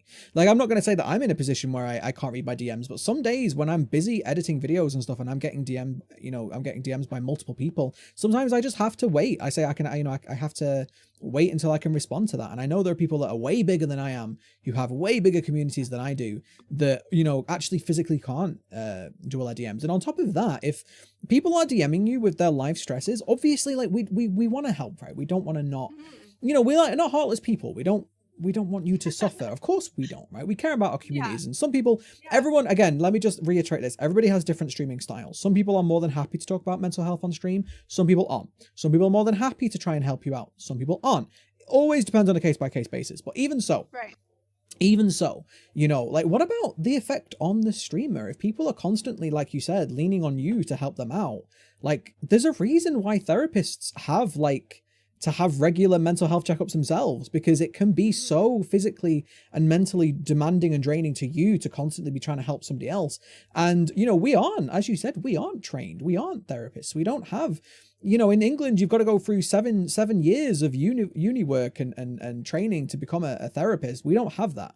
You know, what if we said the wrong thing? What if we gave you some advice that didn't work for you? What if we ended up making you worse? What if, like I said before, you know, what if we're trying to help 5 different people out with all of their problems, and then we develop a problem? Well, who do we talk to?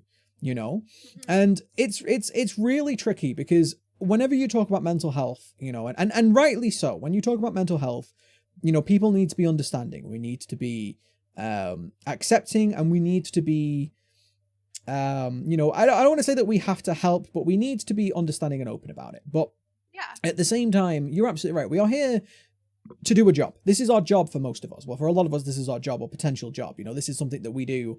We come on, we turn on a switch. We are now live. We're on a show. We're making a video. We're doing a stream. Sometimes, and I'm hesitant to say this, but sometimes when we're trying to do a show, somebody comes into your Twitch chat and starts talking about problems they're having in their life. It can really sort of drag the, you know, the vibe.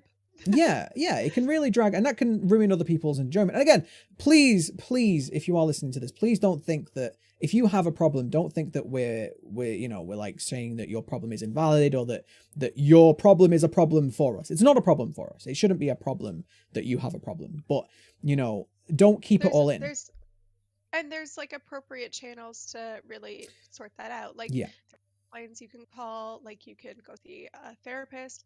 Like, as like someone who really advocates for mental health, like I see a therapist, and I find like even like there's appropriate places to really like let that stuff out.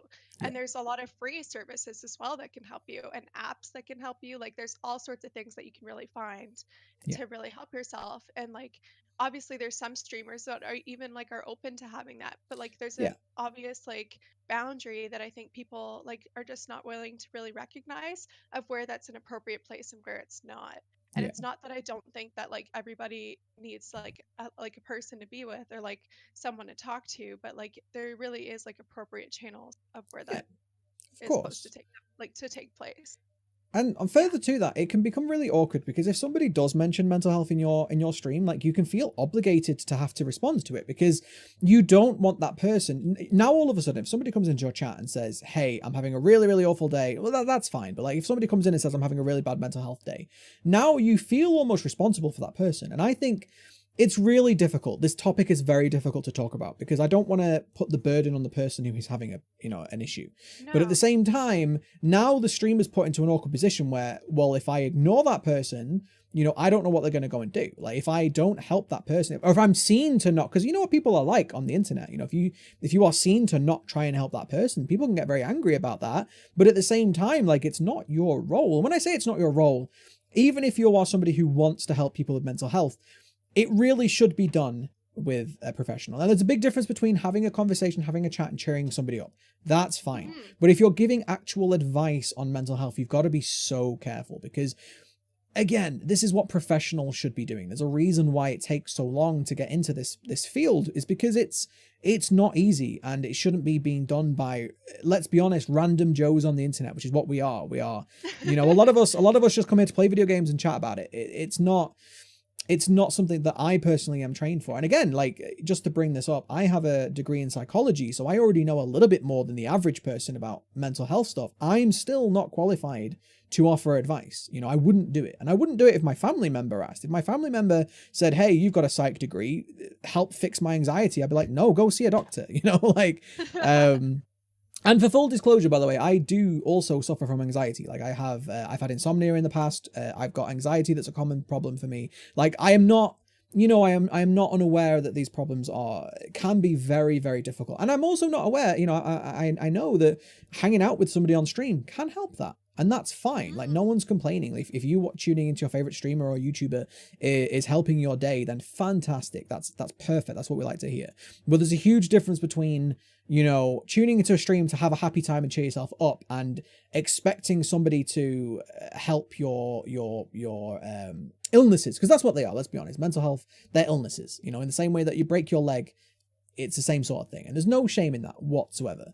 But it's really interesting. It's very interesting because this constantly, this I don't want to say a debate, but this issue constantly like crops up, and there are people on both sides to this. There are people that are like, well, no, like, you have a responsibility to look after your community, and then there are people like, you know, us who are like, it's not really our responsibility to look after our community. At the end of the day, my responsibility is to create content and create entertainment. You know, that is my responsibility. That's as far as my job goes. That is all I have to do, and anything on top of that is optional and is stuff that you should be really careful with. What do you think, Elliot? What, you got any opinions on this one?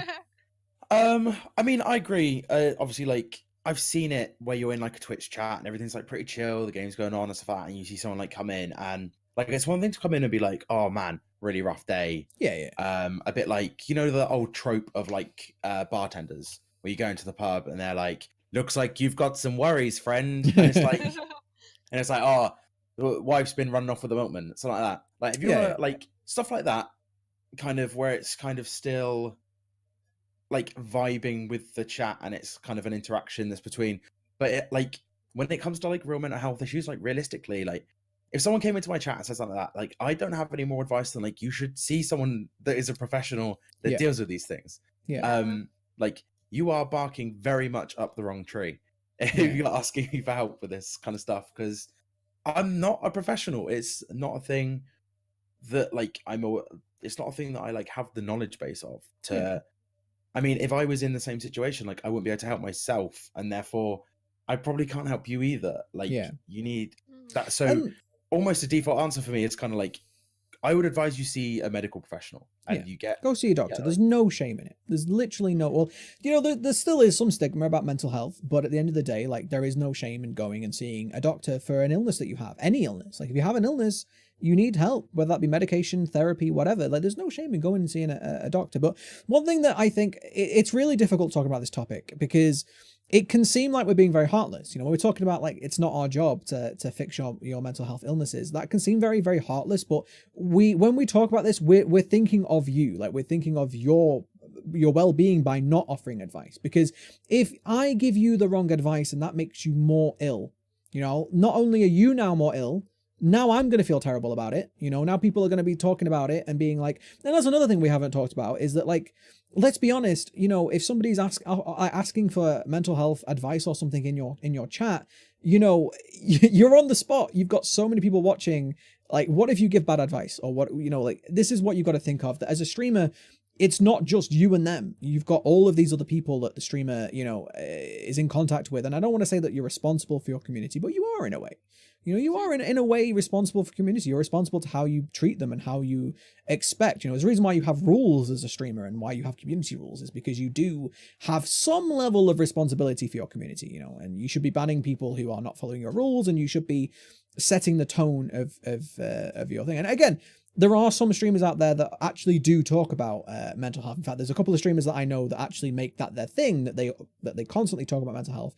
That's different. That's fine. Everyone's having a conversation. But just because you watch a streamer a lot, you know, doesn't mean that they are obligated to help you when you have a problem. And again, you have to remember that it won't just be you, there'll be other people that are doing it as well. And when you've got 5, 10, 100 people all coming to you looking for help, you know, it's not our job, and it might sound heartless, and I'm sorry. Well, the problem is like, now you almost feel like you have to put like a full disclaimer on it. Like, we're all like huge advocates for mental health, but like, there's obviously like an appropriate place. Like, and as someone that like has a lot of family members that struggle with mental health, and like a relationship, and trying to manage like all these things and work, and like graduating university, like, I have a lot of stress on myself as well, and I'm not like really the appropriate channel for like, or really in the position to offer that type of um service and protection of like my own health.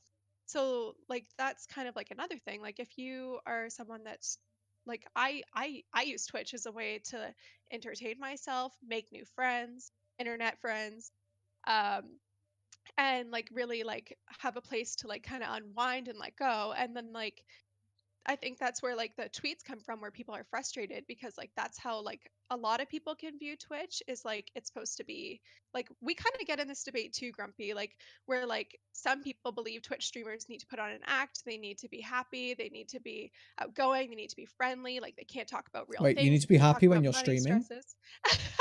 Disagree. Yeah, Strongly Oh no, disagree. no I one guess, told him. but like there's like an expectation that like they're supposed to not be real people, and they're just supposed to be this act that they're putting on. Like that Yeah. works for some people and works for like doesn't work for others. But like for me, like I use this as an outlet for something that's fun, for something that really like is socializing with people, that is like really positive. And like I don't have a huge community. So when I have someone come in and they're complaining about like their day, that's one thing. But like for someone that goes to the next level of like, well, we all know what we mean. Yeah. Like it's really hard because like I feel like I have to respond to it. I have to make my whole conversation about it. There's only like so many people here, so everyone's kind of talking about it. And then Yeah. that whole stream is kind of just centered around like being a therapist, when I'm not really equipped to do that, or like really that's why I'm here, and that's what I'm like, that's what my goal is for what my channel's supposed to be. Yeah. So like how do you really navigate something like that, because you obviously want to be sympathetic to someone and you don't want someone to be going through it, but at the same time like there's only so much I can do, and I really have to like mind my own health. Yeah. So I like you really feel for people, but at the same time, how do you manage that? And then you get these tweets that are like, "Oh, I'm not a therapist," you know? Yeah. There's I so mean, much. as a small streamer, like, so I mean, I tend to sit like kind of in the low teens of like viewers, and if you get something, a message like that, so say someone sends like a big bulk message, like that hangs in your chat for a while, and it's one of those things of like, almost you might have other people in the chat who are now just like, I can't really put anything in the chat because Yeah. that big thing's hanging there, and like, do I respond to it? As a streamer, you're like, do I respond to it because it's hanging in the chat? Like, and almost like one of the, so you basically have like a couple of options. You can ignore it and hope that it kind of moves through. You can acknowledge it, in whichever way you want to acknowledge it. You can either like actually have that conversation, or you can kind of say like, look, this isn't the place to be doing that. Or you basically, your other option is you time them out and you make the message disappear, which I'm guessing if you've put yourself out there to a Twitch streamer that you're watching and like you're looking up to, that Yeah. must be so horrifyingly brutal. Like I Yeah. wouldn't be able to do I that. wouldn't be But able to like do that. So those are your three options. Like I'm Yeah. saying, like those are the options available to you, not the ones that you should be taking. And it's one of those things where like, how do you do it? I mean, if you've got like 2,000 people in a stream and they're all chatting, like obviously it's just going to be like straight through. Yeah. But like but obviously for as a someone smaller streamer, like, oh boy, like, because sometimes I've seen it happen where it literally, you have people just having like a friendly conversation to another game, like this big bulk of chat goes through, and you literally, you kind of see the streamer turn, start reading, and you almost see them being like, oh boy, this is gonna be like an interesting one, like Yeah. what do you do with it? But it's one of the things that, like, if you went into a party and you see a group of your friends and you walked over and you said to one of them like, oh, is it all right, like if I talk to you about a thing? But if you went into a big group of people and just went, oh my god, here is like a mental health issue that I'm having, like to 6 people stood having a conversation, like that's not a thing that you would ever do. Like it wouldn't come across you to do that. And like realistically, that's what Twitch chat is. Yeah. Like I'm sat as a streamer, I'm entertaining people, I'm playing a game, or you have like art streams or music or whatever, and you have people that are then talking to the streamer, talking to each other, having discussions through. And I mean, realistically, you need to be like vibing with that chat. Like you've gone into a conversation that you kind of, you want to be going into you it. need to and read the letting it room. progress. yeah. You've got to read the room. That's a much better way of putting it. Yeah. Yeah. But yeah, like this is why I said, like my first point was like Twitch chat isn't the place for that. Yeah. Mm. And it's really hard because, like, again, Twitch is still so new. Twitch is such a new thing. And, you know, we have this I'm being very careful of the words I'm saying here, but you have this almost like weird relationship between streamers and their viewers, and every streamer is different. Every streamer has a different relationship with their audience. I mean, you know, going back to, I like to bring up Total Biscuit quite a bit, is a big inspiration of mine if you didn't know. But Total Biscuit used to say, you know, my audience aren't my friends. You know, this is almost like a business transaction. I am providing a service, and you tune in or you don't, and that's as far as the relationship goes. And I used to think a little bit that was a little bit harsh, but the more and more that I do streaming on YouTube, that I'm like, I get it. Like, I do get it. Because here's the thing that people don't talk about, right? Is that you have people that come into your stream that might become regulars, that become regular viewers, and they tune in and they chat and they're there every day and they watch, and then boom, they're gone.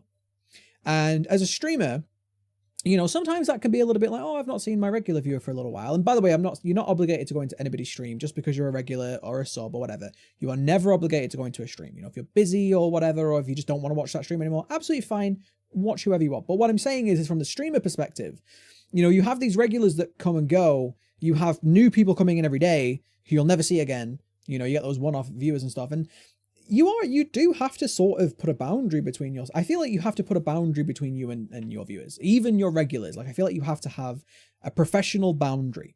And I think this is something that a lot of streamers learn eventually, but they don't know at the start, you know, and this is something that I am learning as I go on, that you do need to have a boundary. Now, of course, you have some people that, you know, you're more friendly with, like, we all met on Twitch and now we hang out, we do, you know, podcasts and stuff, but there always has to be some level of professional boundary. And I think a lot of newer streamers, especially when they're really hungry for growth, when they're really desperate for that growth, they don't have that yet. And it's something that I think, you know, we need to. Well, it's hard too because, like, when you like, I have a person that I think of, like, for when I just started, and like, I only had 2 or 3 people watching me, and then maybe someone would talk to me for 20 minutes and then go away. Yeah. And this person just like, this was before I knew any of you guys or like anything, and this person would always keep coming back, and they identified with me in a lot of ways. I'm part of the LGBTQ community, and they were younger. They were like 12 or 13 years old, from what I could gather, and they were not out yet. And it was some like a place that they could come. They felt comfortable. They knew that I was out, and then they would talk to me. And I was like really supportive because, like, what are you supposed to do, right? Like, Yeah. of course I'm going to be supportive of someone else. And I know what it's like to go through that experience. So, like, they identified with me. But at the same time, like, I'm here to have fun and play a game. But then we would get to the point where, like, I would hear about like their daily struggles of not coming out. And it would just be like every time. And then, like, the thing that Elliot said, where it just kind of sits in your chat. And, like, of course it's terrible. Of course I can empathize with that. But, like, for anyone new coming in, like, I don't want to be sitting there talking about the life struggles of being in the closet. Like, Yeah. that's not what my stream was supposed to be about. Yeah. And it was like so hard at the same time when that's the only thing there. And you have to address it. Like, even if it's like a message between like a few other people, like, it's still there. Like, what Yeah. are you supposed to do? Not say anything? And, like, at the same time, like, I'm super empathetic to what that is or what that's like, but, like, I'm not that's not my job to, like, Yeah. coach you through being like your coming out experience. Like, even though I've done it myself, I know the struggles of what it feels like. Like, it's still like, I'm still not the place, or Twitch is not the place to do that. And, Yeah. like, if I really had the energy to do it, which I didn't, I could have said, you know, like, speak to me in my DMs, like, that's a better place for you to talk to me about it, blah blah blah. But, like, I just wasn't in a position to go through that whole thing when I have my own stuff going on. Exactly. Because you know, you really have to, as a streamer, look after your own mental health. And this is something that I'm going to be making a YouTube video on eventually, because content creators have this sort of trend of mental health dips. You know, like you hear it all the time with streamers and YouTubers. You hear how many of us have mental health issues or problems, whether they be temporary or permanent, you know. And I went through a period not that long ago of like burnout where I was getting panic attacks and all sorts because I worked myself into the ground and without realizing it. But it's so common for streamers and YouTubers to have our own issues that we just physically can't shoulder the burden of other people's. And again, I will go back to, you know, we are not heartless. We don't, it's not that we don't care. In fact, it's anything, we care more than you think, because we really want you to get the help that you need, but we're not that person to provide that. And so while it's very difficult, and again, Twitch being very new and being this weird sort of, you know, it's almost like YouTube, but now you can talk to the YouTuber. It's like a bit more personable, you know, it's a bit more, it is a little bit more, you get to have an interaction, you get to have it, and especially if that's a smaller streamer, you can have a very personal interaction with a person.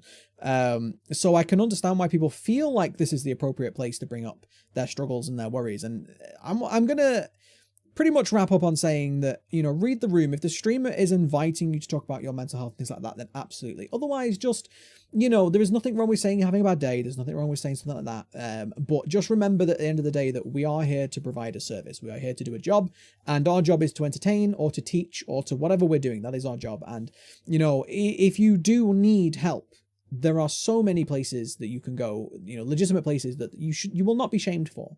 You know, no one's going to shame you for going to your GP, going to your doctor. You know, there are plenty of, I know in England, probably in everywhere, there's plenty of charities in England about, you know, mental health where you can just call up. If you've got no one to talk to, you can call up, you know, a quick Google search. If you're having trouble so much that you need somebody, if you need help, there are so many places that you can get it.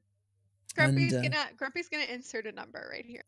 We'll put some down below. No, there are plenty. There are plenty of, you know, depending on where you live, America, Canada, England, whatever. There are plenty of help, and maybe we'll put some numbers down below. But it's very much it's a very difficult topic to talk about, and you know, I'm glad that we talked about it today. Well, it's just the three of us with no guests, because it is something that is very, very difficult. But I think it's worth talking about, because this is only going to become more of an issue. Not to say an issue, but this is going to become more of a topic as Twitch grows bigger, because Twitch is growing bigger every day. You know, Twitch is blowing up. It's still blowing up. Twitch is going to get huge. And so it's worth talking about, because this is going to become more of a thing that's talked about even more. And at the end of the day, you know, we do care about people. We want people to be happy and healthy and not ill. But I think some people need to realize that Twitch isn't necessarily a substitute for therapy or for, you know, healthcare advice from professionals. That's what they're there for. You know, that's what they're trained for. It's what they get paid way more money than we do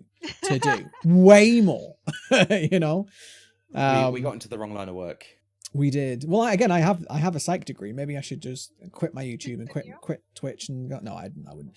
This actually brings up a really interesting topic. This is one of the reasons why I didn't pursue psychology as a career, is because I don't want to do that. That's not what I want to do. You know, I don't want to be.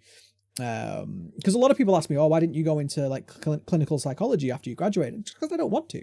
It's not because I don't care. It's just not what I'm interested in, you know? For a really long time, I wanted to go into care as well, be like a nurse or something. And I started realizing, like, I have a really hard time like processing other people's emotions and like having to like work through them on my own, and then also like listen to someone and try to offer like good advice or sound advice, right? And I realized, you know, that's not really the career for me. So it is a very difficult career. It is. And again, I have friends from uni that are in that career now, you know, and it is very difficult. They have to have regular mental health checkups themselves because of how difficult it is. And I have nothing but respect for people that are in that profession. And I have respect for people that do need help. You know, there is no shame in it. And 1 in 4 people in the UK are diagnosed with some form of, throughout their life, have some form of mental health issue. 1 in 4, that's a quarter of all people. And that's reported. So how many people don't get reported? So it's even higher than that, you know. There is absolutely no shame in it. And I'm glad to see that as a society, we are moving on and we are becoming more accepting. We still got a way to go. You know, there are still stigmas around mental health, for sure. But I think that the more that we talk about it openly like this, as an open community, the more that we talk about it, you know, the better that it's going to get. And I'm glad that people are becoming more tolerant and accepting of it. But, you know, at the same time, if you need the help, please just go to a professional. You know, please go to a doctor, go to your GP, go call up a charity. There are plenty of them. But guys, I think we should start wrapping up. It's been about an hour and a half. if we edit that bit out from earlier, the technical difficulties, it's been about an hour and a half. Switch. The headset switch. I might leave it in. Who knows? If you're watching this, I've left it in. As long as like, okay. Just speed it up. Yeah, we'll do a super cut. We'll do a super cut. No, you get don't. I got copyright claimed for using that. Using that track. Yeah, I used Yakety Sax. I used Yakety Sax in a Resident Evil 2 video and got copyright claimed, so please don't hum it. But no, guys, you can't hum songs. We are in a new place where you can we next week? Can we just do YouTube being dumb and copywriting people humming songs? It's not YouTube though. It's copyright law. Well. Do you know what? I used to be the loudest thing against like YouTube's copyright systems. But the more I hear about it, the more I learn about it, I'm like, what are they supposed to do when there are thousands of hours of videos being uploaded every day? Like, how else do they do it apart from an automated system? But that is a topic for another day. Maybe we'll talk about that next week. But guys, nearly baited me. This happens to me on Twitch all the time. I get baited every day. But no, Elliot, where can people find you? What have you got coming up on your channel as well? If you've got anything interesting. You can find me on Twitch at Blindside UK. You can find me on Twitter at Blindside_UK. If you follow me on Twitter, you'll get all the updates about the podcast here. Also, any updates on my Twitch channel. I am still playing Bloodborne. I think I might have to start putting a few other games in it because I'm getting to the end of the game and it's way harder. And last few days of playing it, like I am struggling to get through a stream of it. Hopefully, I'll finish it soon, and I'm going to play Sekiro. I've been saying I might for the last couple of weeks, but I'm just gonna do it. It looks the most fun out of all the Souls games to me. I am gonna move on to Sekiro. So yeah, there will be some Bloodborne. Eventually, when we finish Bloodborne, there will be Sekiro and Portal 2 content maybe soon. Some co-op Portal 2. Who are you doing that with? I wonder. Who are you doing that with? She's up somewhere. She's up there. She's up there. Yeah. She's up here. She's up above. Yeah. It's the pretty one. Whoa! I'm the not hairy one. True. They're all pretty. True. Oh, thank you. Not true. Also, but Taylor, where are you? Where can people find you? What have you got coming up on your channel next week? Where's your house? Where do you live? Don't tell them. Canada, friend. I am at twitch.tv/atarkic, and I'm also on Instagram at atarkic.tv. Yeah, I'll be probably playing Portal 2 this week with lovely Elliot, and I will also probably be doing Keep Talking Nobody Explodes this weekend or next weekend. Ooh. Next weekend, yeah, Nice. with my girlfriend Beanvine. So Nice. we'll be doing that, and then maybe some Dead by Daylight in between with these lot. So. Yeah, we should get some. We haven't played Dead by Daylight in a little while. Well, I think we did a little bit the other day, but Yeah, Yeah, we should I do a stream. It's a shame we can't do squad streaming, but Twitch only lets partners do squad streaming. But yeah, we should do a multi-stream sometime. We should all stream it together. We used to do that. yes, I miss the we used to do that all the multi-streams. time. Yeah. That's how we started out. It was. Yeah, very true. Yeah. Yeah, back in the day, it was like literally 2 months ago. But you know, Back in the 2 months ago. back in the That's not day. true. That's not true. Like 5. Yeah, true. Yeah, to be fair, it was yeah. more than 2 months. I can't believe that we've been doing this so long now. Like the three of us kind of playing games together and streaming and stuff. Yeah, We're the GG squad. Yeah. we Grumpy are. Gripe. He's the Grumpy Gripes, and we just listen to them. It's very true. We are the GG squad. We should get that. We should get that like a top made or something. But guys, obviously, if you have seen this video, it's on my YouTube channel. I do both. I do Twitch and YouTube. You can find me at twitch.tv/thegrumpybrit. Obviously here on YouTube, The Grumpy Brit. I'm everywhere. I'm either The Grumpy Brit or The Grumpy Bit TV on Twitter, Instagram, Steam, wherever you want to add me. But you can find me. I'm very grumpy. I talk about video games and get grumpy about them because they keep coming out and they're crap. Well, let's be honest. Anthem, Fallout 76. I bring them every week. But granted, when they're good, you will tell you. Oh You yeah, will yeah. I will give you You will 100%. tell I will tell. Yeah, I will tell you. everyone. If it's bad, I will Words. tell you. If it's good, I will tell you. It's usually somewhere in the middle. But no, I will be. I'm gonna be streaming Days Gone later on today, but that will be in the past for you. So that's already available on my YouTube channel. If you want to see some Days Gone gameplay footage, it's already on my YouTube channel. So go and see that. I just pulled it up. It's not there. I can't find it. Yeah, because you're in the past. You don't understand how time works. It's very wibbly wobbly. If you get that reference, put it down in the comments below. Right, I need to find a way to convince you all to comment and stuff. Like the video, goddammit, like it. If you've liked this podcast, give it a like, comment it, Or share if it and you stuff. even our friends, please support us. Like it. We Yeah. should say like at the beginning. Yeah, Like, I was Mom, about to say, we Mom, need to start when you're saying like watching at the this beginning. video, Mom, can you like this? Mum, if you made Thanks. it this far, hi, Mum. Yeah. Oh my god, appreciate guys! Fun fact: I was telling my grandparents, but to try to explain Twitch and YouTube to grandparents is impossible. Mhm. And I was like, "Oh, we started a podcast," and my grandfather's like, "Oh, can I watch it?" And I'm like, "Yeah, watch ours." Good. So, We need the views. We Say need the views. Say But hi to no, my grandpa. guys, if you Hi, have Grandpa watched this Taylor. entire podcast, we really do appreciate it. Again, we're going to be doing this every week, so this is a weekly podcast. We want to get a new guest every week. As I said earlier, our guest pulled out today because she's not well. Hopefully, she'll be well for next week. We'll get her on because I'm really excited to have our guest for next week. But yeah, if you have enjoyed this content, please give it a like, give it a comment, subscribe, and all that stuff. I'm going to be doing some more YouTube content this week. In fact, talking of YouTube, I have a background, sort of halfway. I'm nearly there. I have a background being made. I said I needed a background for my YouTube stuff, and here it is. It's better than it was. Just ignore that bit. Ignore that bit. We'll edit that out. But no, I'm working on that. So I still think it looks like a weird cabaret lounge. You wouldn't think it's like a weird cabaret lounge. Wait till it goes red. Da-da. See, Ooh. it's a bit sinister, really, isn't it? It's supposed to be sexy, but it's not. I It's can't. sinister. I can't hum cabaret songs because I get You can copyright claim. copyright Shh. We'll delete it. We'll delete it. But guys, thank you very much for watching. Next week we'll be back here on Saturday with the podcast episode 4. And yeah, follow us all on Twitter and stuff and Twitch and everything. Do it. And we'll see you all next time.